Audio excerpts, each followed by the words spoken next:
You're listening to Know It, Live It. I'm your host, Laura Hanson-Brexa, and today is the first ever episode. And today we have Karrie Mitten with us, a life coach who I had the opportunity to attend a webinar with, and I was just so impressed. I'm so excited that she's going to be here, and she has to be the first guest because she's one of the reasons why I'm even here doing stuff. And on Know It, Live It, each week, I have an insightful conversation with a fascinating person who shares their life mission, determination, passion, principle, or spiritual journey. And boy, have I already talked to some great people. Wow. One episode a week. I don't want to wait any longer. We're going to go talk to Karrie. You can find her information on uplevelyourlifeconsulting.com. Her bio is in the captions below. And how she knew this is what she wanted to do and how she went through that process, she's going to share that with us today. So let's get walking toward how we can find out how she did it and how she helps others do it. Thank you very much for being here, Karrie. It's lovely to see you again. I attended one of your wonderful seminars, and it really helped me actually have some excitement and empowerment that I could start some programs that I'm running, my own blog, which started me thinking about this podcast. So it kind of rolled into other things. So I thank you for sharing what you know to Beautiful. do. So of course I thought of having you on here, and I'm so grateful that you accepted my invitation. Well, thank you for having me.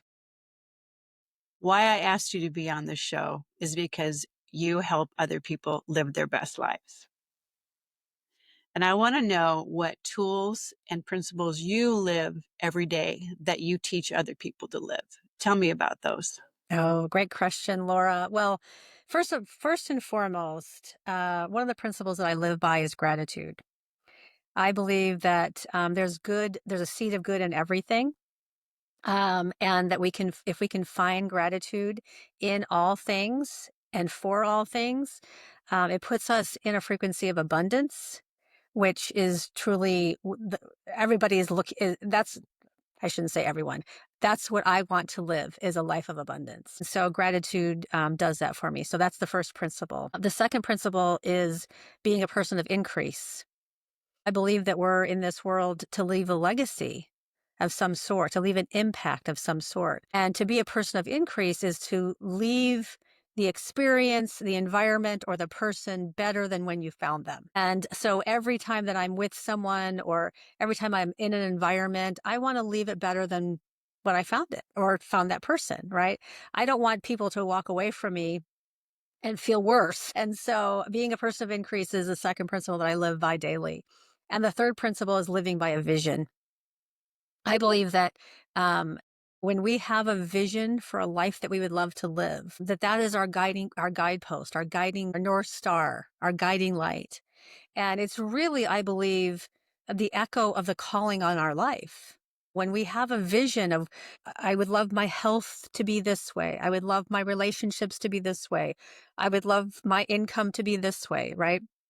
When we have that vision, it allows us to embody that and then to live from that rather than trying to get to where we want to get.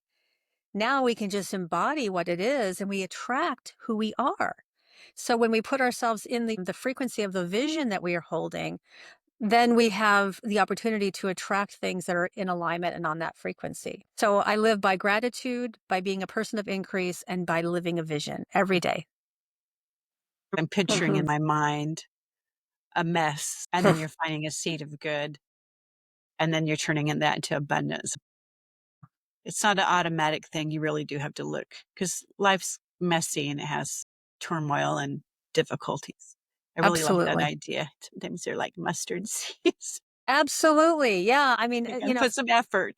yeah. I mean, you got to find the seed first, right? But you have to be willing to look for the seed. I believe that everything that happens for good.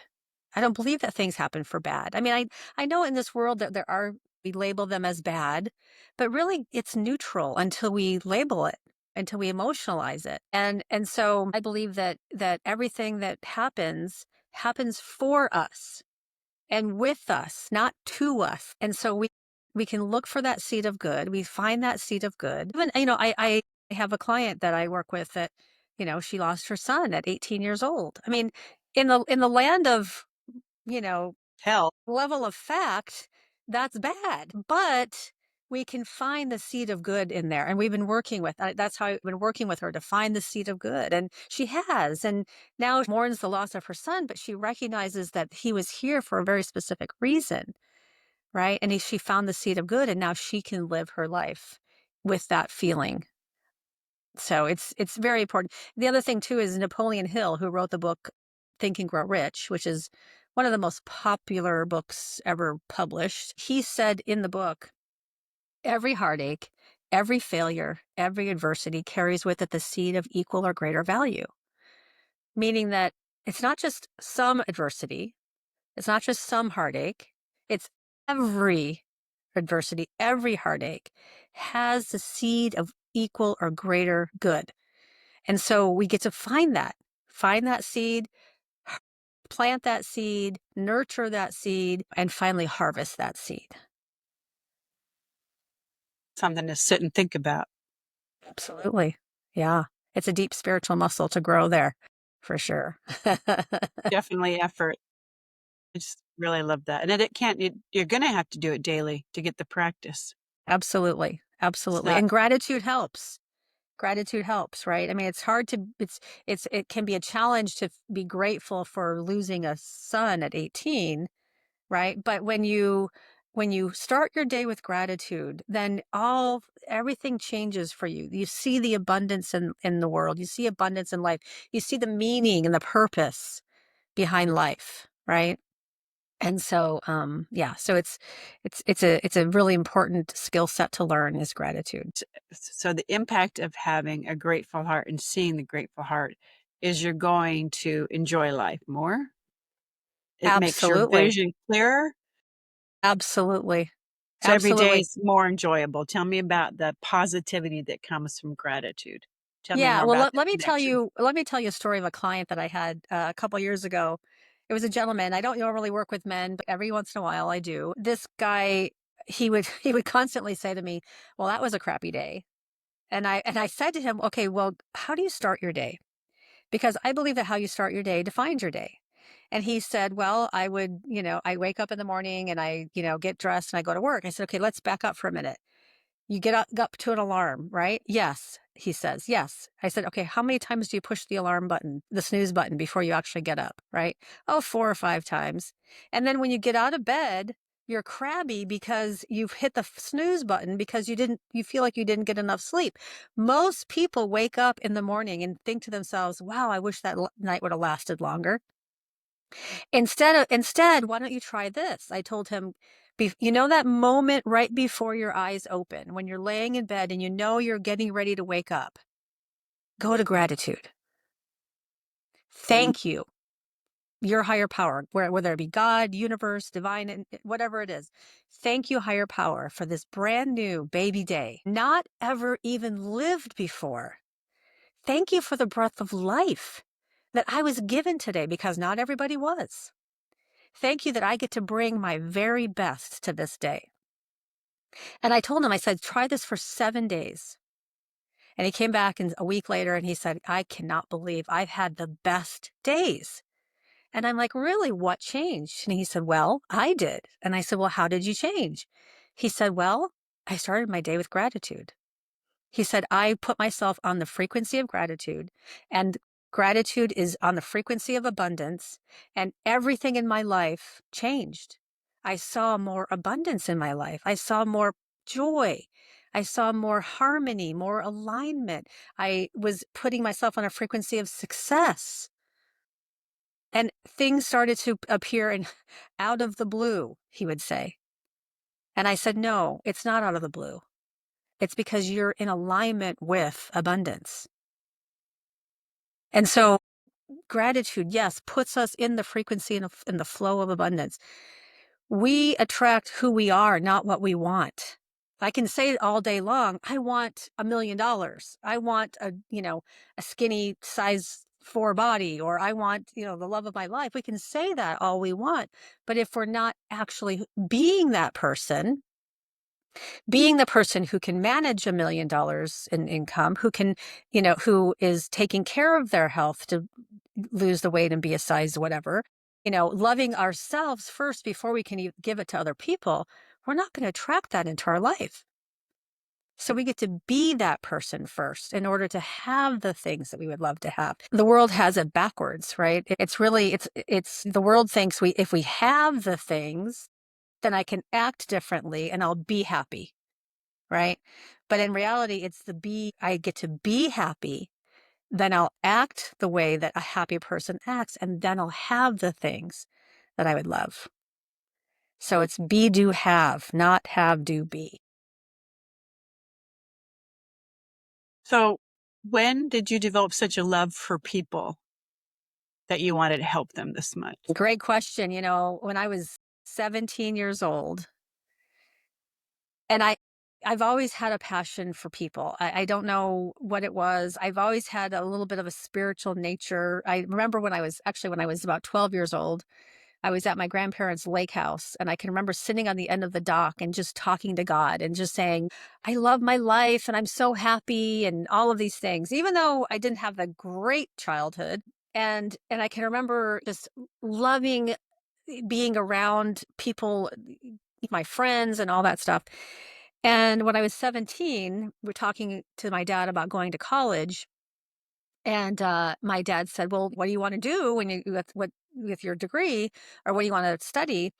And I said, I don't really know what I want to study, but I know that when I get out of college, I really want to leave an impact in the world. I want to help people. I don't know what that looks like. I don't know how. I also am very creative, so I want to use my creative gifts and talents somehow. So we had the conversation, and it went back and forth a couple of times. And finally, he looked at me and he said, do you think that maybe like nonprofit work would be something that you would love to do? And I got a little charge out of that. It's like, oh, maybe, yeah. That sounds kind of cool. And out of protection and out of love, not to be mean, but my dad looked at me and he said, Karrie, you probably won't make a lot of money doing that. But what I heard him say, Laura, and he didn't say this, but I heard in my mind, I made it up, that he said, I won't have success going after what I love. I won't have success going after my dream.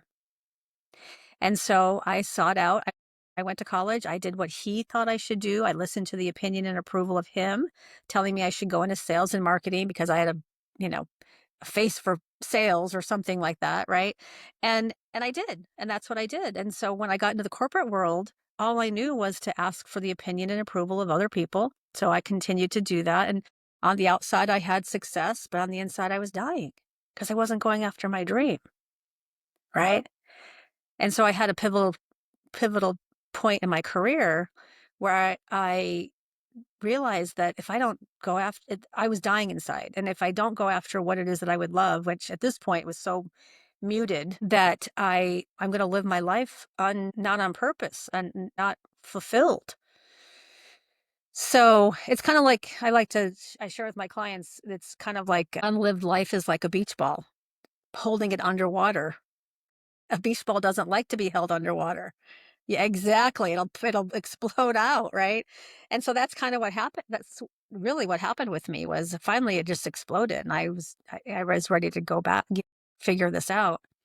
And so I hired a life coach. And when I was going through the Dream Builder program, which is the program that I'm certified to teach and train my clients in, I recognized that what I really wanted to do, what I really loved to do, was to use what I had learned in the 50 years that I was on this earth to support other people to shorten the learning curve for them.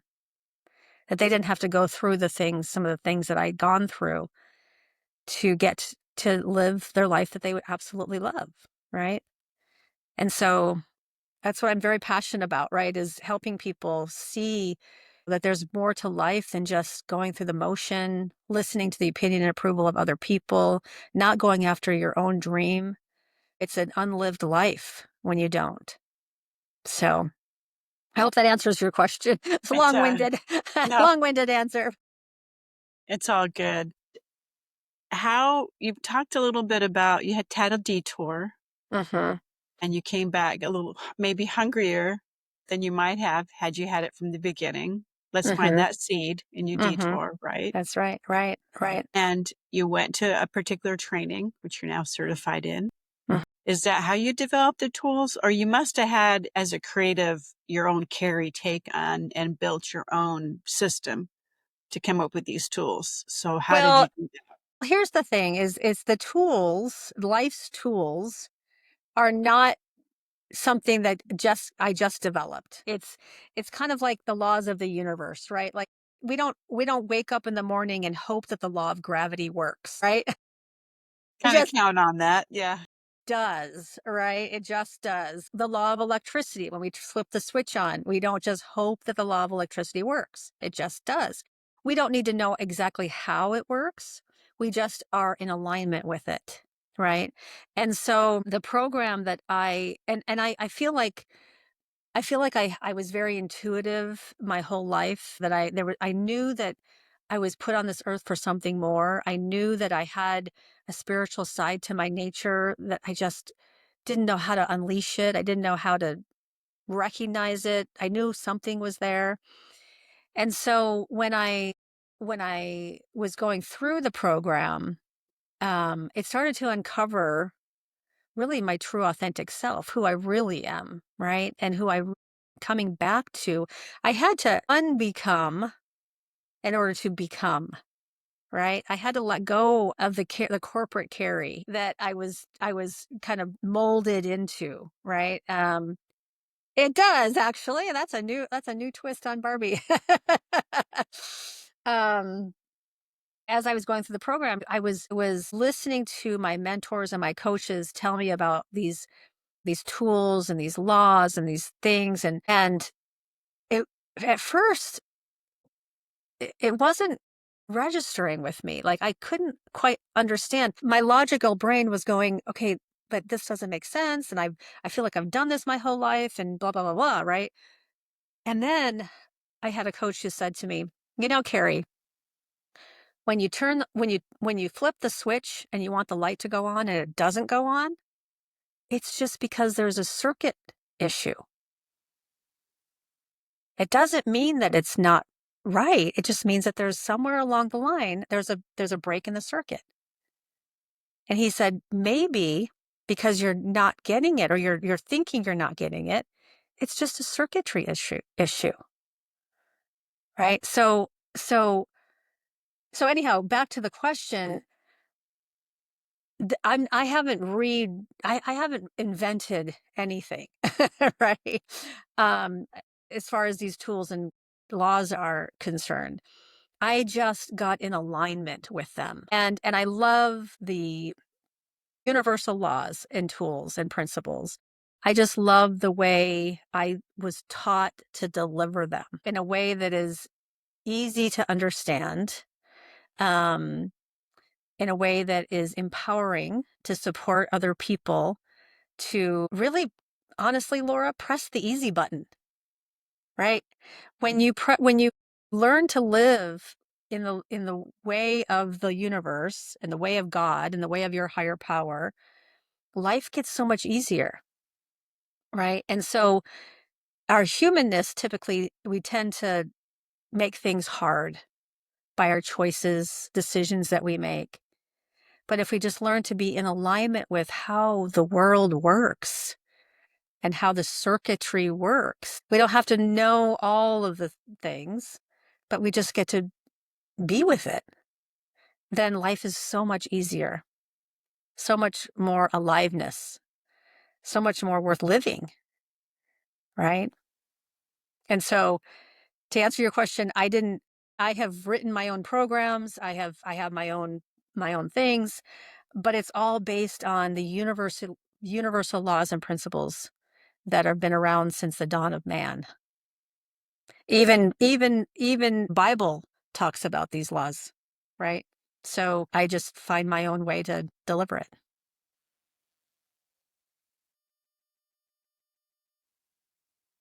I like that when you find your own way and your own style, and that connects with certain clients. Be yourself and your people will find you. That's exactly right. Exactly right. So where do you think this need for approval comes from? It must be stronger with some of your clients than with others because you're talking about how people kind of give up themselves in order to be approved. Now, it must have to be in some places because your papers have to be approved when you're in Hmm. school. Hmm. You have to conform to rules. Hmm. You have to conform to employee expectations. Hmm. So it has to be some sorting through all that. Hmm. Hmm. For instance, I remember in school, I spent more time on the cover art than the book report. And I That's have a right. teacher that held that up as a bad example. Now, I don't Uh-huh. think that was very nice of Right. her. Right. Right. And my high writing, she called it chicken scratch. Now, that wasn't very nice either. Right. But but that was my style was more like the art stuff. Yeah. Yeah. But I had to conform and get approval from teachers. Uh-huh. So how does that become separated? Well, and Do you know what I'm unfortunately, saying? yeah, I do. Yes. Unfortunately, we are programmed from the moment we're born, right, to conform to the ways of our world, right? Um and then there are people like me who listen to the opinion and approval of my father. I mean, he was paying my college tuition, right? I mean, I listened to my bosses and I listened to my professors and all those things, but deep inside of me, I knew that I there was something more that was going on inside of me. I wasn't going to be the bad girl and get kicked out because I wasn't following the rules, but I also knew that there was a side of me that wanted to be birthed, that wanted to be um Set free. yeah, thank you, set free, liberated, not in a way that is radical, right? That I wanted to be my own self, my own person. But life and the world's kind of, molds you into who they think you should be. And if you don't have a strong spirit, that can crush your spirit. I remember, in fact, I was just talking to another gal this morning, and she was talking about generations. And she said in her generation, children were to be seen and not heard. Well, imagine what that does to a child when you say, no, no, no, you can't speak your mind, right? You don't say those types of things, right? And so then we grow up with this sense of not worthy to speak our mind, right? And so there comes a tipping point somewhere in our life that it's like, okay, either I conform to the ways of the world that I've been molded to, or I make a decision to speak my mind, to show my worth, right?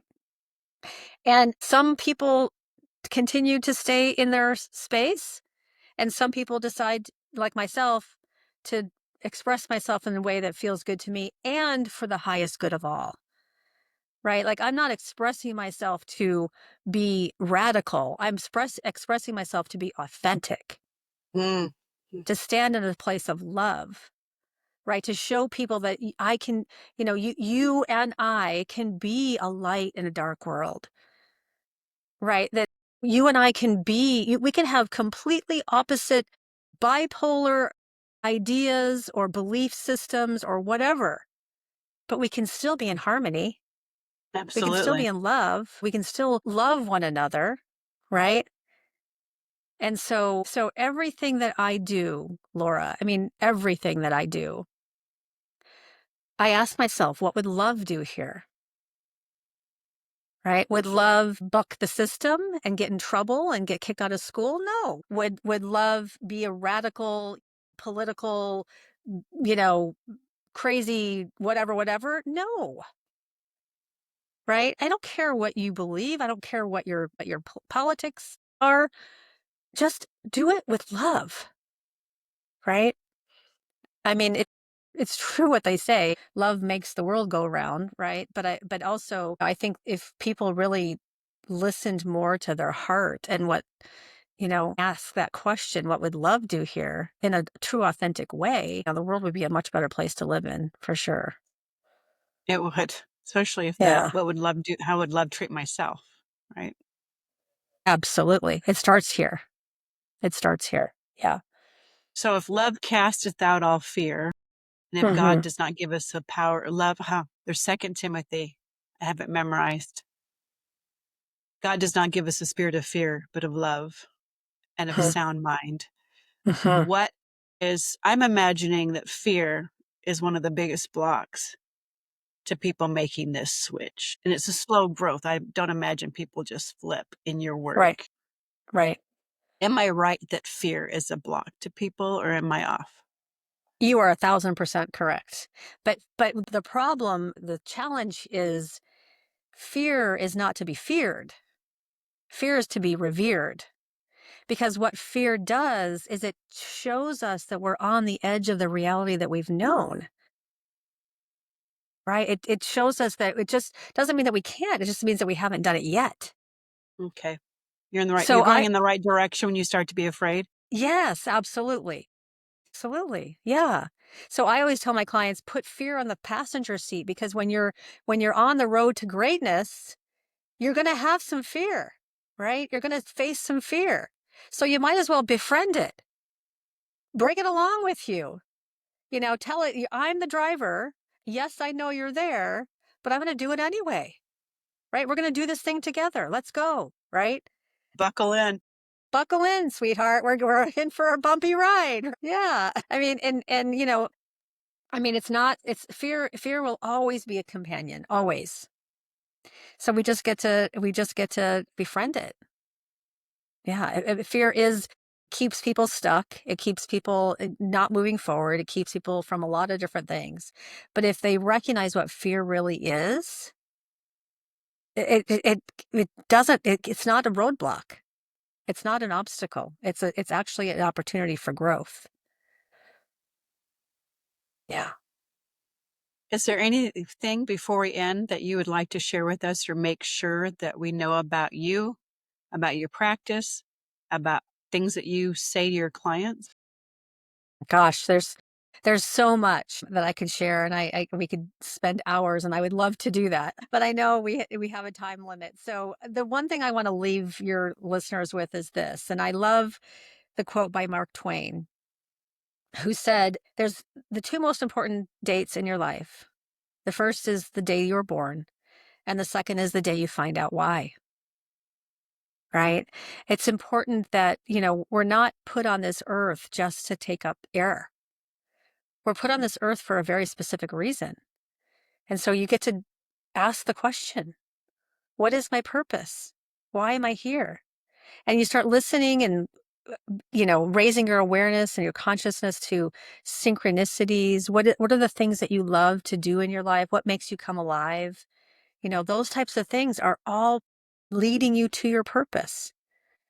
Right. And so if there's ever an opportunity where you would love to just to have some time to talk that through, I would love to support any of your listeners in doing that, because I truly believe there's another quote, and I'll share this and then I'll be done, by Rumi. He's a 13th century poet. And he said, it's called The Great Wagon. And he said, it's as if a king has sent you to a far and distant land with only one thing to accomplish. You could accomplish 100 things or 1,000 things. But if you don't accomplish the one thing for which you have been sent, it's as if you've accomplished nothing. And it's as if God has sent you to this earth with one thing to accomplish, the one thing that you have been sent for. If you don't accomplish that, you've accomplished nothing. So find what you're here to do. Share your gifts and talents. Become the best version of you. And when you do, life will become so amplified with aliveness and joy and abundance.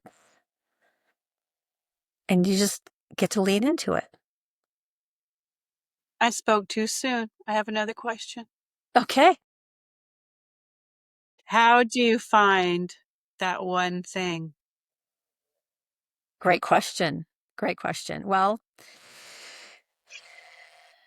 this is what I help my clients discern and decide and uncover. But the one thing that I can share with you is this, and that is that ask yourself this question. And this is a highly calibrated question. We typically ask questions like, well, what does my bank account say I can do? What does my education level say I can do?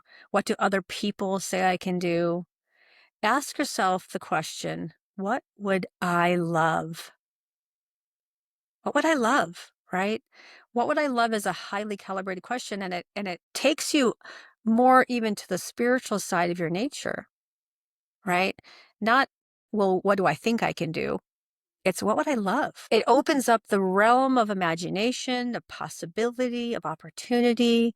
And when you start asking that question, then you start getting the infinite intelligence answers, right? The answers that maybe you would have never have thought of before. And then you lean into that.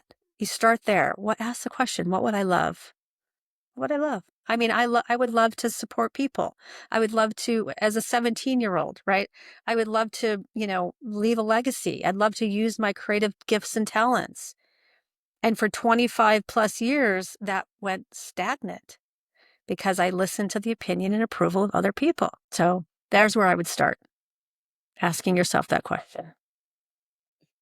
Absolutely. That's Because where you need someone like you that stands right next to you, because it can be so hard to get diverted, because you're supposed to love things based on how you're supposed to love this. right, And if right. you don't live this, then you're not where you're supposed to be. That gets convoluted once you start, because you judge yourself. It absolutely Like, does. where do you want to eat today? And there's other people that are you're trying to please at the same time. Yes, Yeah, absolutely. you need someone to help you with that one. Yes, Yeah, yes, yeah, absolutely, yeah. absolutely. And that's what I do. Yep. You hit the nail on the head with that one for sure. Yeah. Well, thank you very much for joining me. I My appreciate pleasure, everything Laura. you've said, and thank you. Yeah, my pleasure. Thank you.